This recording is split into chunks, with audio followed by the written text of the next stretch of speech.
Welcome, everyone, to the Everyday Experts podcast. I am your host, Bobby, and I am joined by my co-host, Heidi. Hello. Mrs. Doubtfire is here, everyone. It is time for an Everyday Experts podcast episode. So you might remember a few episodes back, we had a gentleman by the name of Jordan Ricks on the show. He was our expert on mental health awareness. He was an incredibly educated and smart young man. We really enjoyed having him on the show, and we thought it would be amazing to get to have him on the show again. But he wasn't available. So instead, we got his wife. We're here with Ellen Ricks. She is a board-certified music therapist. If you've never heard of that occupation, you're not alone. I had never heard of a music therapist before Ellen and I had met. But we are going to talk to her today about the effects of music on the brain and how music, in a way, can be legitimately therapeutic.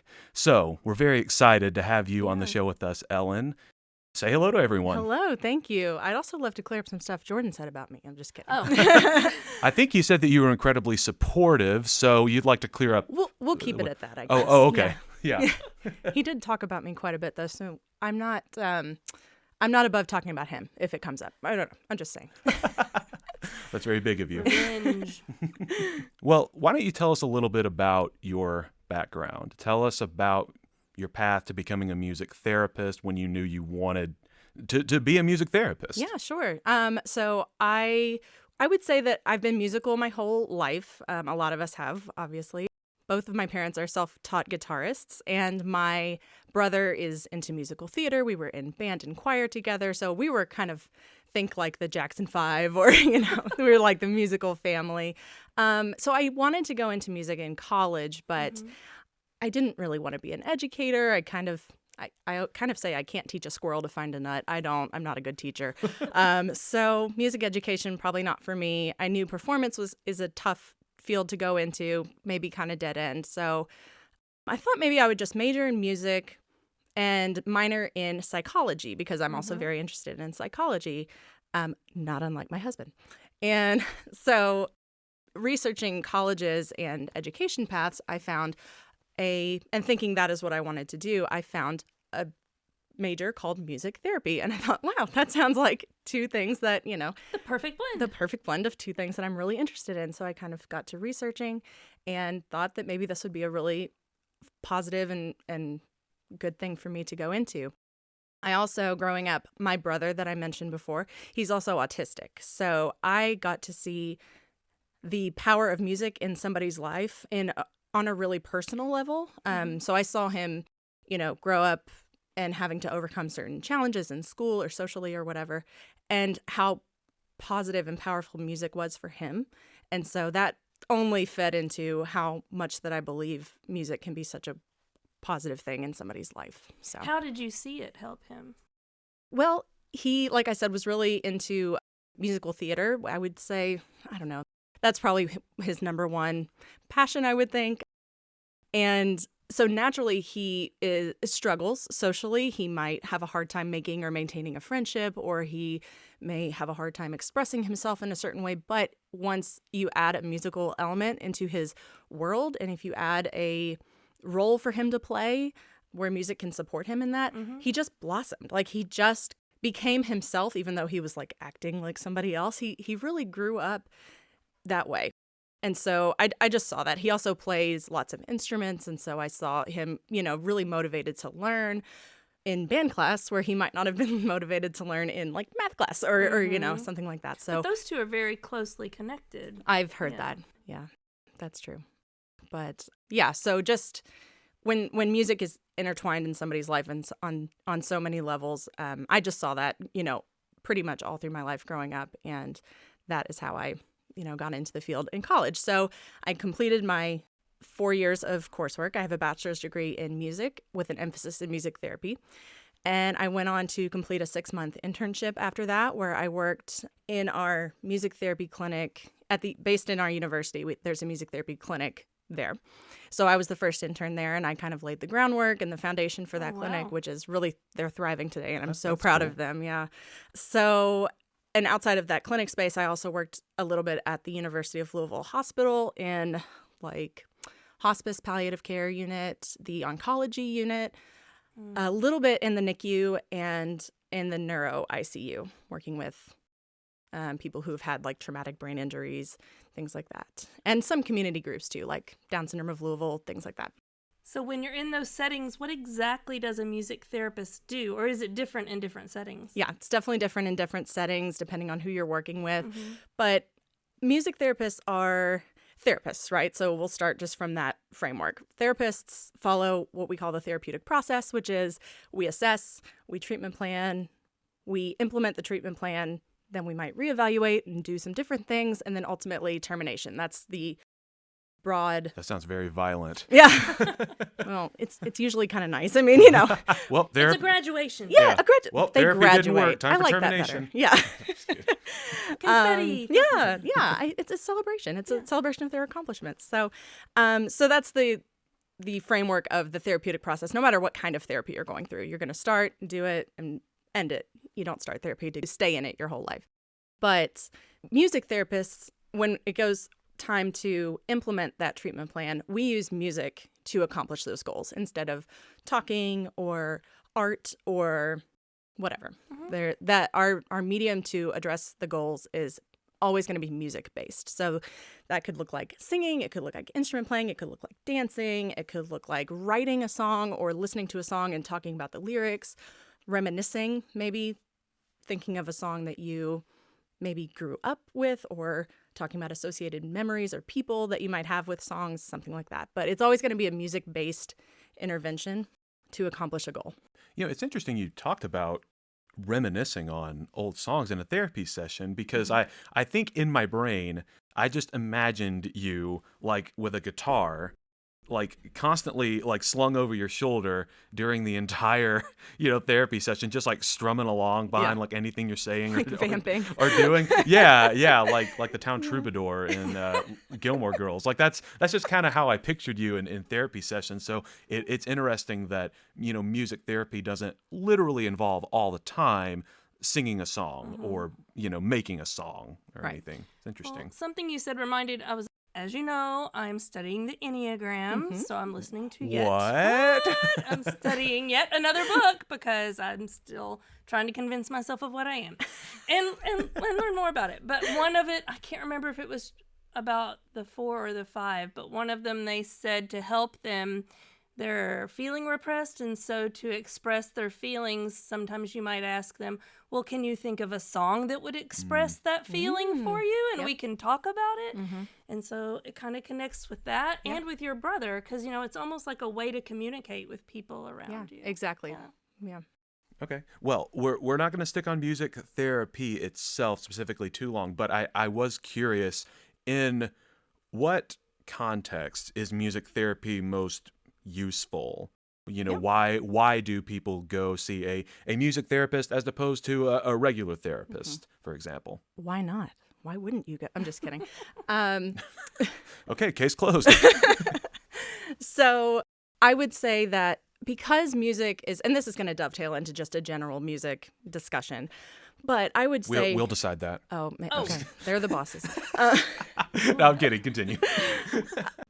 Because music is it's so ingrained in our humanity.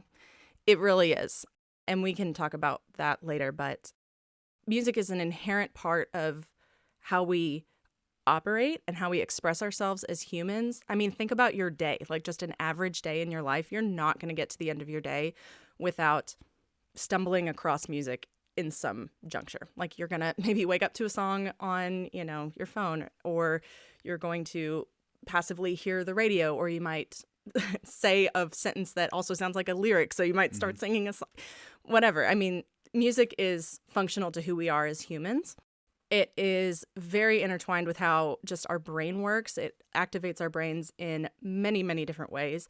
So it's just such a really wonderful tool to use for therapy, because it is such a it's just so vital to how we operate as humans, basically. I think it's really critical to our humanity, to be honest. Yeah. No, you're absolutely right. I often just catch myself singing a song that I might not have heard in a couple of weeks, but like a specific part of it just comes back to me, and I'll like, out loud, I'll just like sing that one line and then just like sing through the rest of the song or whatever with no discernible reason. Yeah. And that makes a lot of sense what you said. It's ingrained in our brains to be musical in some capacity. And even if you aren't an inherently musical person, even if you're not like trained or you don't participate regularly or whatever, you're still going to tap your foot when you hear your favorite song. You're still going to, remember a memory that's associated with whatever. It's inherent in who we are as people. Yeah. So it's funny that you bring up memories. I had heard that memories are very closely connected to music, and I would assume you use that in therapy as well, like, tastes and smells. Have you experienced that with your work, that it triggers memories or you use that? Yeah. So when you're talking about long-term memory, there are actually two types of long-term memory. One is what we call explicit, which is things that you learn, like in a textbook, like things that you would have gone to school to learn, or things that you recall, just things that like I said, things that you learn, kind of black and white things. There's another type of long-term memory called implicit long-term memory, which is things like you don't have to think about, but you still remember how to do. Brushing your teeth, typing on a computer, maybe driving a car, riding a bike, singing a certain song, things like that are called implicit. You don't have to exert a lot of like mental energy to remember them. Just automatically do it. Yes. Yeah. So implicit memory, that second type, can be built through music. So if you are building an implicit memory, maybe from like young childhood or even in your adulthood, you can still build them. For some reason, if there's a song that's really closely connected to that event, it is going to not only help you to remember it longer, but it will also bring on the emotion that you're feeling at that same time. So if it's like a very emotional event and there's a song that is connected to that moment, that song is going to remind you of that moment for probably the rest of your life. So one of the sites that I worked at in my internship was in a memory care unit, in an Alzheimer's unit. I worked in a group of about 10 ladies that had all varying stages of Alzheimer's disease.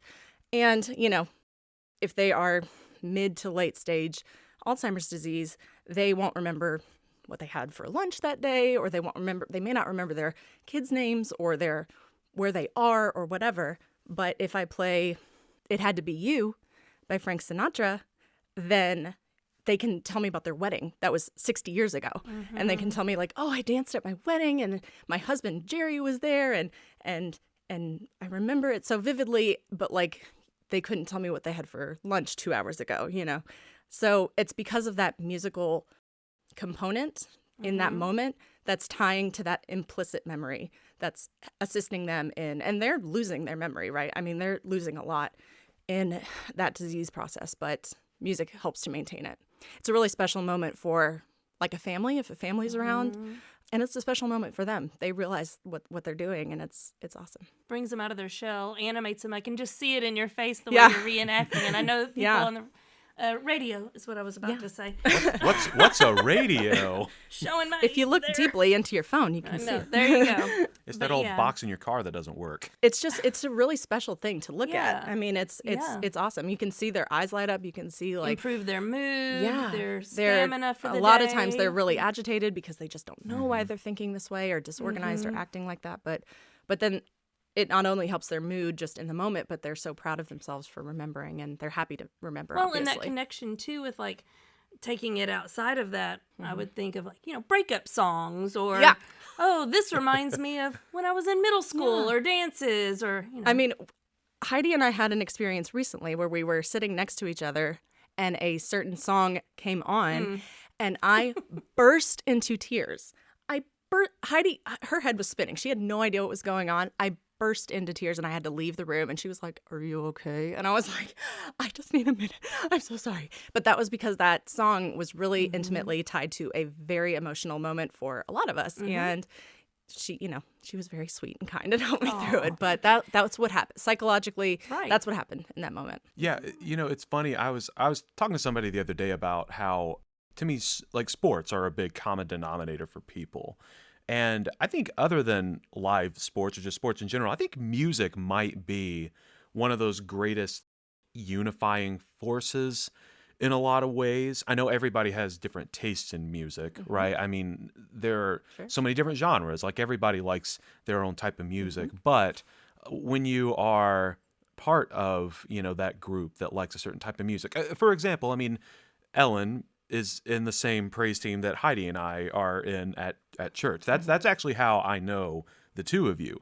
And so having sung with both of you for maybe 5-6 years now, I am certain that the musicality of what we do plays a huge role in my friendship that I've developed with each of you. And I know that, I mean, we probably wouldn't be sitting here right now if it wasn't for music. That sounds a little melodramatic, but it's true.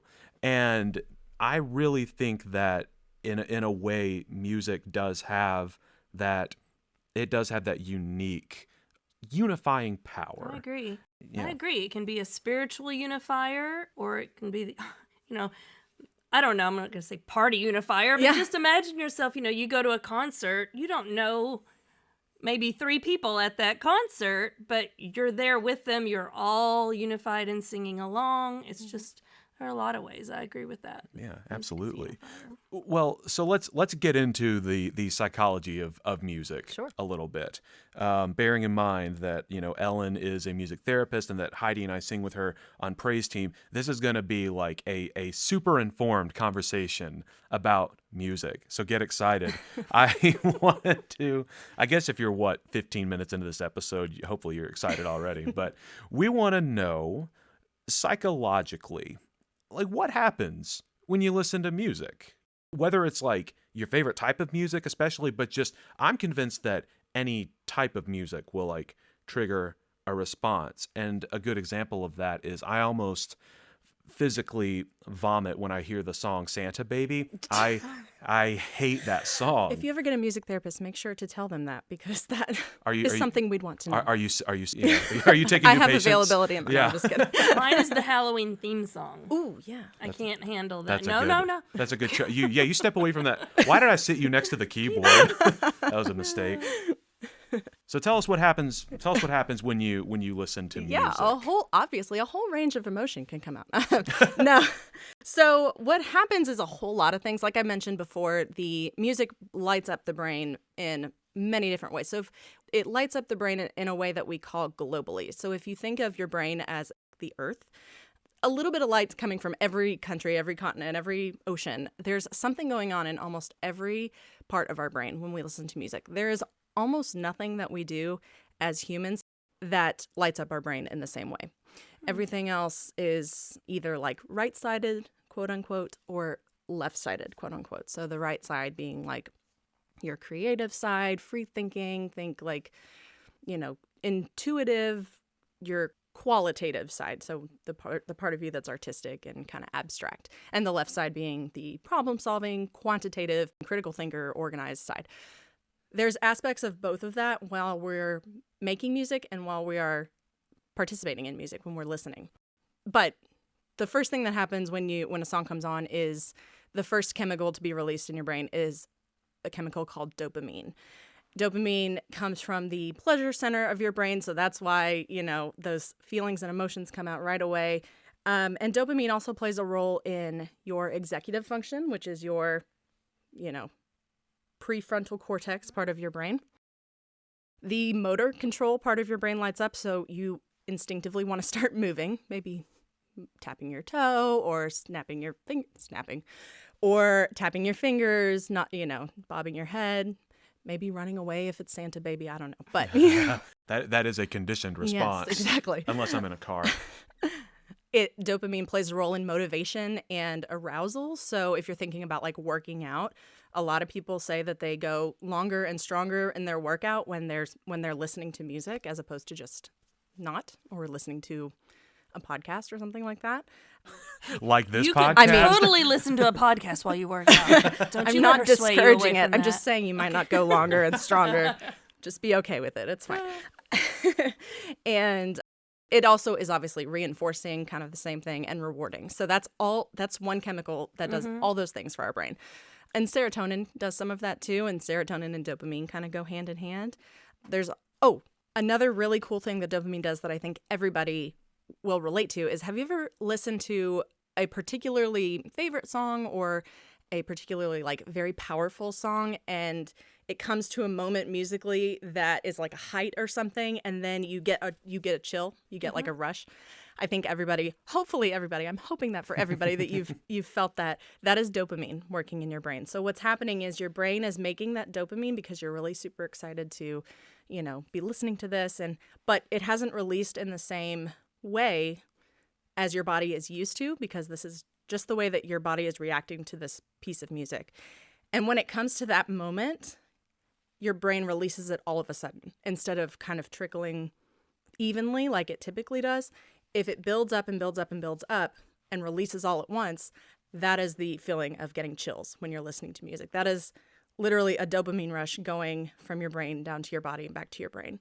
So it is a very cool physiological process that music quite literally causes in our body, and it is just a really incredible thing. So what's your favorite song? What song or songs do cause that effect? I don't like that question. Okay, we can move on from it. It depends on the day. The does time. not accept that question. Apparently not.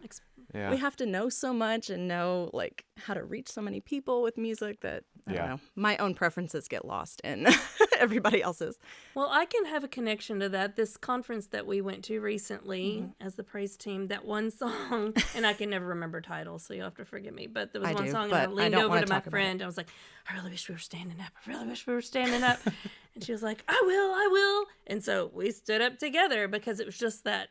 I don't know, that one song just makes me want to stand up and raise my hands. That jolt of like energy in your motor area of your brain, it just causes you to jump up. Yeah.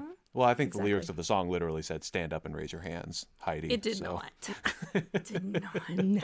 Hallelujah. All right. So, but all right. So the brain releases dopamine and serotonin. And then was there more after? Yeah. It also releases a bit of oxytocin. So people may have heard oxytocin as like, some people in the medical community call it like the love hormone or the cuddle chemical. But oxytocin is made in an area of the brain called the hypothalamus. And the hypothalamus is, along with releasing oxytocin, it also is responsible for things like heart rate, blood pressure, your body temperature, and those things all coming from the hypothalamus. Music can have an impact on things like your heart rate and your blood pressure and things like that. So if you are talking to a music therapist that works in a medical setting, maybe like a hospital worker, and they might have a patient who's referred to them to music therapy because they are super anxious and their heart rate is really high, because that's a natural physiological response to anxiety. And so music therapy may be recommended to help a patient with anxiety, situational anxiety in the hospital, to help literally get their heart rate down, their blood pressure down.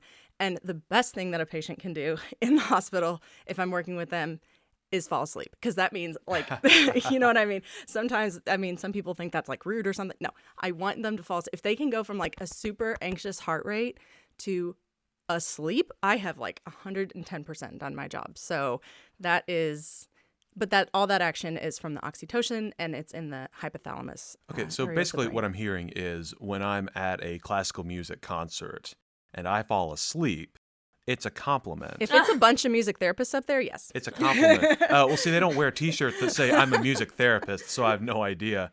I mean, I've never done that. But if I had, I would like to think that in a way it would be a compliment, right? Because, like, I'm comfortable and the music is very pleasing. Yeah. What you need is a T-shirt that says, I have a music therapist and falling asleep is part of my plan. Yeah, get out of jail free that card. That means good job. Good job. Do you think that Her works number with anything? is. Yeah. I have a music therapist. I can do whatever I want. No. So sort of. No. So outside, that's not an official word from a music therapist. Outside of a clinical setting, how can music benefit your like mental and emotional health? Just talking about like everyday life. Like advice you said. for people every day, Yeah. how we should use it. Yes. Right. So I want to expand just beyond mental and emotional health because, like I said, it affects your brain and your body quite literally in its function. So we can improve physical health through music. We can improve mental and emotional, like you said. We can improve cognitive functioning. We can improve even like academic functioning. So if you're working with little kids, like how did you learn the alphabet? By singing it. And singing it, right? What's the alphabet? Okay, Bobby needs to learn the alphabet. Big revelation. Different episode. Yeah, I was gonna say we all, everyday experts on the alphabet. No, we all know A, B, C. D. Yeah, you learned it through singing. You probably learned like numbers or whatever through singing. So some foundational academic concepts.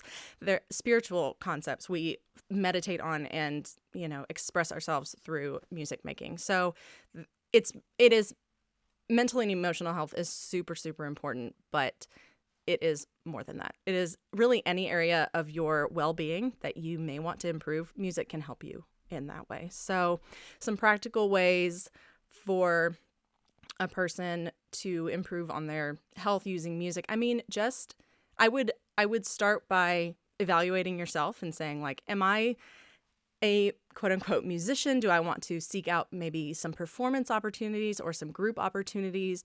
Or do I, is it going to be an active part of my life music making? Or am I not so much like a performer? Because I am actually not a performer. I don't like performing. It's not my thing. So I may, if I was in that person's shoes, I might, want to make it a point to go to like one concert every couple months, or I might want to make a playlist for the morning or make a playlist for the evening. Or I have a few, clients that I work with. We make playlists for certain like feelings. Like if we're feeling really anxious, we can make a and that's going to be a super individualized process. You don't need a music therapist to do that, but it's going to be a really individualized process based on your own preferences, based on what works for you, kind of experimenting. But there are lots of things that we can do. If you're trying to improve physical health, you can go to the club and dance, and that's going to get your heart rate up, and that's going to, or go, learn how to line dance or swing or whatever. Turn on the music while you clean. Exactly. Get yourself moving. If you are, thinking about fine motor skills, we can learn an instrument, whatever instrument you want, to learn, we can pick that up. That's also going to touch on cognitive skills. Playing instruments has been really closely associated with an increase in what's called gray matter in your brain, which is what folks with Alzheimer's lose later on in life. So there's a correlation in the research between music making and music participating and a decrease in the rates of Alzheimer's when you're older. So there's going to be dovetailing between all of these domain areas that I'm talking about, but they're really simple music applications depending on what you're looking to improve in your life. Just in giving advice to people and how they can help themselves, and for me personally, to be honest, are there any apps that you would recommend or any programs that we could use? Specifically, I know I've used some before for sleep, using music to help you sleep. Anything else that you would recommend or have? Yeah. So I just heard about this app actually in a continuing education class that I'm not sure if it's released or not, but I'm going to make sure, and maybe I'll give it to you as a resource. You'll get an exclusive scoop. Exactly. It's an app called ISOFI, ISOFI, ISOFI. Now, can you sing that? ISOFI. I don't know. I have no idea. You just wrote their jingle for them. Am I going to get zillions of dollars now for writing? You're welcome, ISOFI.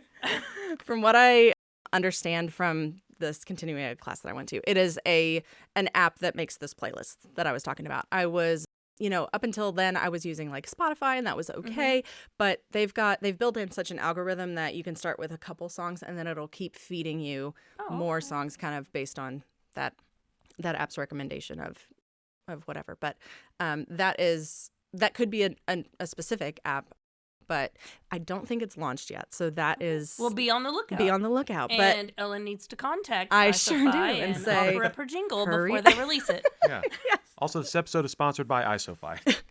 Right.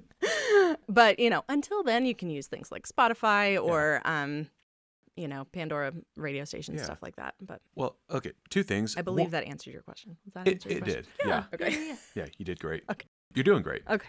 Two things. One, this episode is not actually sponsored by ISO 5. That was a joke.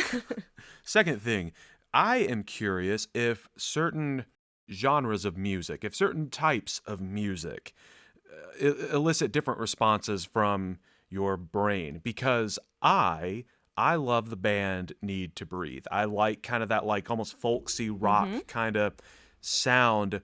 And then when I hear what Bo Burnham describes as stadium country music, I again almost just like I have to sit down for a few minutes. I don't like it very much at all. Yeah. And that can only lead me to believe from a scientific perspective that different types of music affect your brain differently.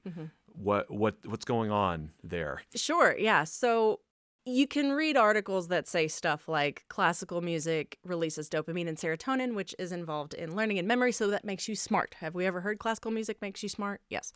You can say that pop music or like current chart toppers will improve your like endurance. I don't know. Rap is closely related to things like emotion. It usually has a certain type of language that is inherent to rappers and experiences and stuff. I mean, you can read articles that say things like that. I'm not sure if I believe it. I haven't seen that in the research, but And it may not be true of everyone across. Exactly. Yeah. There's just no way that I can play a classical piece, like the same classical piece for everybody in the world, and everyone's gonna like have an improved learning experience. Not with that attitude, you can't. That's just not how, like, everybody's brain is different. So it's gonna be more shaped by your own experiences, your own sort of preferences. But for sure, within your own singular person, different genres of music definitely have a different effect on the brain. So you mentioned, I think molding is what you said is what triggered it for me. But so thinking about the early years for children and their development during the different developmental stages, I've always heard like pregnant women playing music for in utero. So what do you know or have seen or think the effect is of that? What would you recommend people do to help their child? So in those early Years and even prenatal, there's a little bit of emerging research about prenatal music therapy. So like literally music therapy for an unborn child. But basically between the time that they are in utero until about 5 years old, there is just 3, 5, something like that. There is a huge amount of neural connections being made, so much learning, so much growing, super fast. And what we know about music all throughout the lifespan, not just in early childhood, is that music makes neural connections very quickly. That's why it's associated with learning and memory and stuff like that. It's literally connecting our brains on a neurological level. And it's also connecting left to right, yes. isn't it? Yeah. In the middle there, there's that bond in the middle of the two hemispheres becomes stronger. They see that in musicians, for sure, on the fMRIs of musicians' brains. So when you're talking about a baby, I mean, there is no better thing. I'm a little biased, I guess, but there's almost no better thing that you can do for a baby than to give it a musical experience, whether it's, maybe music on the belly. I'm not entirely sure based on the research, but definitely singing to it in its early days of life. I always, as a clinician, people say like, okay, Ellen, that sounds great. I'm not a good singer, like the mother, themselves or whoever. They say, that sounds all well and good, but I'm not a good singer, is what a lot of parents will say to me. And to that I say, you're wrong. You are, to your baby, who only knows your voice, you are the world's best singer. You have the most beautiful, wonderful, angelic voice because you're the only voice that they know. They know your heartbeat because that's what they've heard, and they know your voice. So to that I say, just sing as ugly as you want to, because to them it sounds beautiful. It sounds familiar. It sounds comforting. And it, again, is building all those neural connections, bonding, all those things, attachment. It's helping in all those early years. And it's laying the foundation for all that later learning that they'll be doing in the next 4 or 5 years. So should people sing like directly at the stomach, or is it just like a proximity thing? How does that work? If it's the pregnant mother, she can just sing in Just the sing. shower or Okay. sing, Yeah.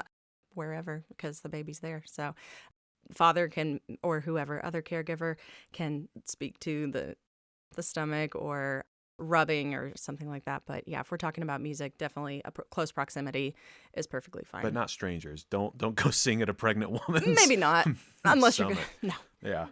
This is getting to be not my area of expertise, but I have heard that it is pretty loud in there. So, they can hear the mother's voice and the mother's heartbeat, but it is actually pretty loud with fluid and I don't know what else Sure. is all up in there, but so you might have to amplify. But yes, definitely speaking and singing to the baby is very beneficial. We've seen that. Yeah. Well, I do think that's really cool. In all seriousness, what you said about, your kids or the babies think like you have the most beautiful singing voice in the world because yours is the only one they've ever heard. And I Yep. mean, a lot of parents, I'm pretty sure my parents did this. Like, they'll sing to their kids when they put them in bed at night, sing a song for them. And, a lot of kids' books, they're very musical, playing jingles and stuff that totally don't get annoying when the book gets left open Definitely not. for several hours. But yeah, music is very clearly, a very helpful tool, in the early development of a child. But I appreciate what you said about not worrying about the sound of your voice Yeah. or, the Because that's a quality of it. social construct that we've put Yes. on Yeah. the quality, quote unquote, of our singing voice. The baby doesn't know about that. Baby just knows you. So Bond is more important than sounding good to other people. exactly. Back to the way that our brains light up globally, that's also happening for a baby. So their brains at that age are really simple. They're really, not a lot going on. They're kind of one-track mind. They either thinking about eating or sleeping or whatever. Pooping. Or pooping. That's kind of the three things that they think about. It's only singularly ever at one time usually. But when you're singing to them, it's not that they're having super complex thoughts or anything, but you might see that their little like eyes light up, or that they might like start moving their head around, like because their little brains are just so activated at the sound of a familiar song that they're like, whoa, like that flood of dopamine is a lot for a little baby. And Yeah. it's not overwhelming. It's not harmful, but it is really good for them. It's on a neurological level. And I would think helping them go to sleep at night, too. Yeah, Yeah. for sure. Yeah, it's adorable watching a baby or like a little kid like enjoy singing around them. A couple of years ago, we were visiting my in-laws, down in Alabama, and my niece, she might have been like a year and a half or so when we were doing this, but they got started singing to her, I think, "Twinkle Twinkle Little Star," and so. Being the wisecrack that I am, I quickly put together that "Twinkle Twinkle Little Star" has the same exact tune as we know, the alphabet song and "Baa Baa Black Sheep." And so I started intertwining all the lyrics to them, together with the same tune. That's a tricky trick, Bobby. Well, it took me 3 hours to figure out how to do it, but I eventually worked it out. And oh man, the look on her face, and she couldn't even tell what I had done. I just remember doing that, but watching her just like so fascinated with us singing. And whenever we were done, she'd be like more. Little sign language for more. It was adorable. That is so cute. Yeah. So she is connecting with you socially. Let me break that down as a music therapist. She's connecting with you socially because she's really super engaged in what you're doing, because what you're doing is a little bit of a like unique way of a familiar thing that she's familiar with, but she's like, wait, something's off there. So she's drawn in socially. So you guys are connecting that way. She is learning about language and how to manipulate language, not just repeat what I've always heard. Right. So that's going to eventually help in her like language development and how to create a sentence more than just a singular word, like more. She is remembering, the memory of maybe the song that she's familiar with, but then she's transitioning to another memory. So she's building those neural connections in her memory areas. And then she's just bonding. She's having a good time. She's getting those feel-good chemicals going in her brain, and she's bonding with you as her family member. So there's a whole lot going on in her brain and you didn't even know what you were doing probably in the moment, but you were really, really, that's using music to connect with somebody's humanity. Like that is the height of it. That was Very well done. And you did not even know it. Oh, thanks. Yeah. But I mean, that is kind of the power of music. We Exactly. talked about it at the beginning of the show. It's a great unifier. Mm-hmm. People connect through music. I mean, you said, Heidi, you could be at a concert. You don't know anybody there, but you're all there for a singular purpose. You know, All ages, yes. yeah. Well, depending on the concert, hopefully not all ages. But, Hopefully, you know. yeah. Sometimes I always look around when I'm at a concert and I'm like, look at these young kids here at the Air Supply concert. They Like, shouldn't be here. whoa, their parents are doing their job right. Yeah. It connects I us. was curious if we cut you off or not. Did you get to finish? You were talking about the different chemicals released by the brain. I think I cut myself off. There are more? That's a lot of them. I think I was talking about the connector between the two hemispheres of the brain called the corpus callosum. Oh, right, When right. you're engaging in music making, music listening, that there are bonds that are created, and they're stronger when we're engaging in music making, music listening. So that is going to aid in cognitive processes being faster and, some better things. But, on a practical note, in everyday life, I mean, I would assume you can benefit even from just listening to music. I hope we're not giving people the impression that you have to go join a musical group, or start a band, just listening to some of your favorite songs, I would imagine can light up those parts of your brain and be beneficial. Yeah, I mean, on a for basic you. level, it helps your mood, right? Like if you're, feeling kind of down. Actually, what I recommend is if you're feeling down, maybe listen to music that is like a downer kind of music. I mean, maybe Sarah just McLachlan. listen to Arms of an Angel. Just go all in. Yeah, All in. yeah, Cry. and just What is it? feel Get it. your pillow. Yeah. Curl up. Don't try to fix it and overcorrect by listening to some whatever. Maybe just sit in that feeling for a while. It's still going to elevate your mood, even if the music, quote unquote, is quote unquote sad music. It is still going to help to maybe validate what you're feeling, and eventually those chemicals are still going to be released and your mood is going to be elevated. So on a basic level, just if you're feeling kind of worn out at the end of a work day, turn on that playlist or, go home. And if I personally have a transition period between after work and home in the evening. I need 10 minutes or so to feel like a decompress. normal. Yeah. And so I don't know, maybe if you practice guitar for that little bit, play 10 minutes of a song that you're working on, it's going to, help you to kind of learn something new, maybe decompress, like we said, de-stress, feel a little bit better, and then you can move on with your day or something like that. I mean, there's literally thousands of applications depending on who you are and what you're interested in. But music, it's interwoven into our humanity. Like I said in the beginning, it's a really important part of nearly everybody. You're going to be really hard pressed to find somebody that has no positive association with music whatsoever. I mean, it can be a part of everybody's life on a small amount or in a really large amount, and it's highly beneficial, as we've talked about. We talked a lot about the brain, but I would also argue that our whole bodies are inherently musical. And what I mean by that is our bodies exist in space, and space has a rhythm, and our body has a rhythm. Our body has several rhythms, actually. So the one that I think a lot of people might think about most is your heartbeat. That's going to be foundational, to life. Your heartbeat is uber important to maintain life. And that is a rhythm, right? We also have electric waves in our brain that they go up and down. That is a rhythmic pattern. We have a hunger and satiation rhythm to our body, where every 2 to 3 hours we might be hungry, and then we fill up, and then we empty, and then we fill up, and that's a rhythm of the way that we fill our bodies with nutrients. We have a circadian rhythm, which is what wakes us up in the morning and puts us to sleep at night. That is a rhythm that exists in time. Women have a rhythm monthly in our reproductive system. That is a something that we can expect in over time. That is a rhythm to our bodies. So we talked a lot about the brain, but there is music, not to get dramatic or anything, but I would say that there's music and there is rhythm inherent to our whole bodies.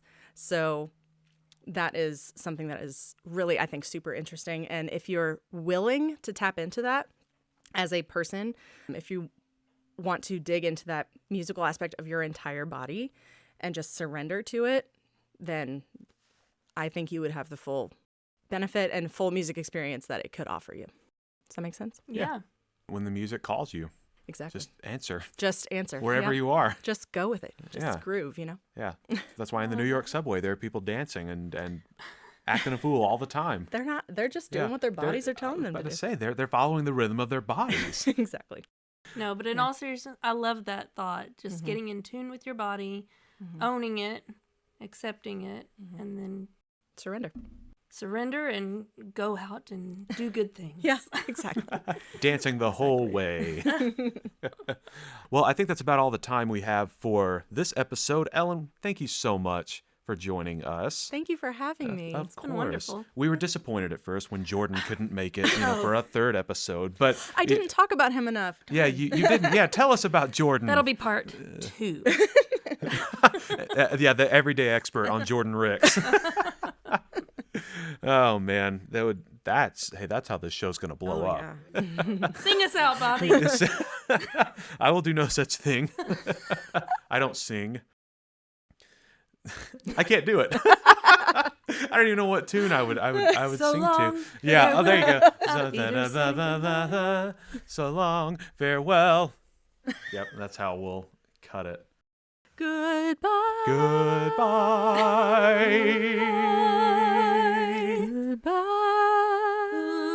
Goodbye. Goodbye. There's a strong chance that didn't make the edit. Okay, bye. Bye.